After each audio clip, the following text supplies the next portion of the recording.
సింహరాశి వారికి ఈ వారం అన్నీ అనుకూలంగా ఉన్నా మానసికంగా ఏదో తెలియని బాధ ఏర్పడుతుంది. అది ఎలాగని చెప్పలేం. ఉద్యోగపరంగా కావచ్చు, వ్యాపారపరంగా కావచ్చు, ₹1కి ₹20 ఖర్చు అవుతుందన్న భావన ఎక్కువగా ఉంటుంది. కష్టపడతారు, కష్టానికి తగిన ప్రతిఫలం లభించదు. మనం అన్నీ బాగున్నాం, 10 మందికి సహాయం చేస్తున్నాం, కానీ మనకెందుకు ఇలా జరుగుతుంది అన్న భావన, ఇంటా బయట మన పేరు చెడగొట్టే వాళ్ళు ఎక్కువ ఉన్నారు, మనల్ని రికగ్నిషన్ చేయలేకపోతున్నారు అనే భావన కూడా ఉంటుంది. మీరు కష్టం తగిన ఎంత కష్టపడతారో అంత రికగ్నిషన్ ఇవ్వకపోవడం కూడా ఒక అందుకు రిజైన్ చేసి వెళ్ళిపోదామన్న బాధ కూడా ఉంటుంది. అయితే ప్రస్తుతానికి వీరికి అష్టమ శని నడుస్తుంది కాబట్టి అష్టమ శని ఇటువంటి ఇబ్బందులు ఉంటాయి. అయినా మీకున్న ధైర్యం తట్టుకుని ముందుకు వెళ్తారు. ఆ ధైర్యాన్ని కోల్పోకుండా ఏదైనా సరే మనం ముందుకు వెళ్ళగలన్న భావంతో మీరు ముందుకు వెళ్ళండి. ఖర్చులు అధికంగా ఉంటాయి, ఉద్యోగంలో ఇబ్బందులు ఉంటాయి, వ్యాపారంలో ఇబ్బందులు ఉంటాయి, కానీ మీ ధైర్యం ఎక్కడికి పోదు. మీకున్న ధైర్యమే కొండంత బలం. ఇవన్నిటిని మించితే ధైర్యానికి పక్కన పెట్టుకుంటే మీరు అన్నీ జయిస్తారు. ఇటువంటి విషయంలో ఎటువంటి డోకాను లేదు. కాబట్టి మీకున్న ధైర్యంతో మీరు ముందుకు వెళ్ళండి, మంచి ఫలితాలు ఉంటాయి. ఏదైనా సరే చిన్న చిన్న ఇష్యూస్ వస్తాయి, పక్కన పెట్టండి, అవి మన తర్వాత చూసుకుందాం. ముందు వ్యాపారం మీద, ఉద్యోగం మీద కాన్సన్ట్రేషన్ చేయాలనే భావన ఉంటుంది. అదేవిధంగా సంతానపరమైన ఇబ్బందులు కూడా ఏవైతే ఉన్నాయో అవి తొలగిపోతాయి. సంతానం పట్ల మంచి కమ్యూనికేషన్ ఏర్పడుతుంది. ఎప్పుడో దూరం అయిపోయిన సంతానం మళ్ళీ దగ్గర కలవడం ఒక అందుకు సంతోషం అని చెప్పచ్చు. అదేవిధంగా సంతానం కోసం ప్రయత్నం చేస్తున్న వారికి మంచి శుభవార్తను వినగలుగుతారు. పంచమాధిపతి, అష్టమాధిపతి అని గురువు వ్యయంలో ఉన్నారు. సంతానం సంబంధించిన విషయాలు వీరికి చక్కగా కలిసి వస్తాయి.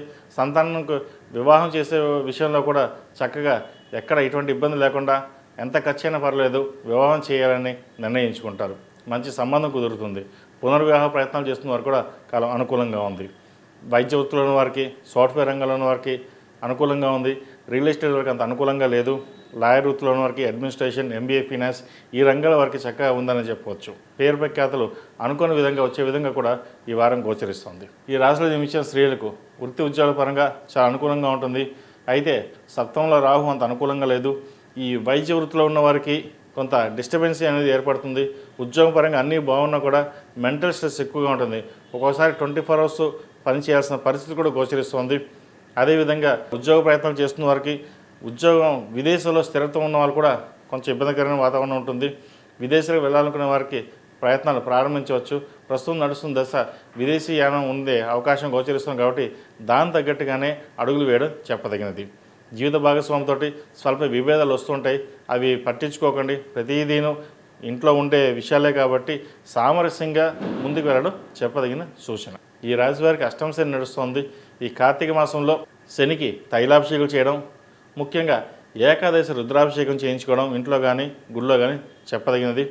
అదేవిధంగా భార్యాభర్తలు సత్యనారాయణ వ్రతం చేయించుకోండి ఇంట్లో. నూతన వధూవరులు కావచ్చు, లేదా ఎవరైనా సరే ఈ కార్తీక మాసంలో సత్యనారాయణ వ్రతం చేసుకోవడం అనేది చాలా విశేషమైనది. ఒక సోమవారం కానీ, శనివారం కానీ, లేదా కుదిరితే పౌర్ణమి నాడు చేయించండి. నవంబర్ 5 పౌర్ణమి రోజున సత్యనారాయణ వ్రతం చేసుకోవడం అనేది చాలా విశేషమైనది.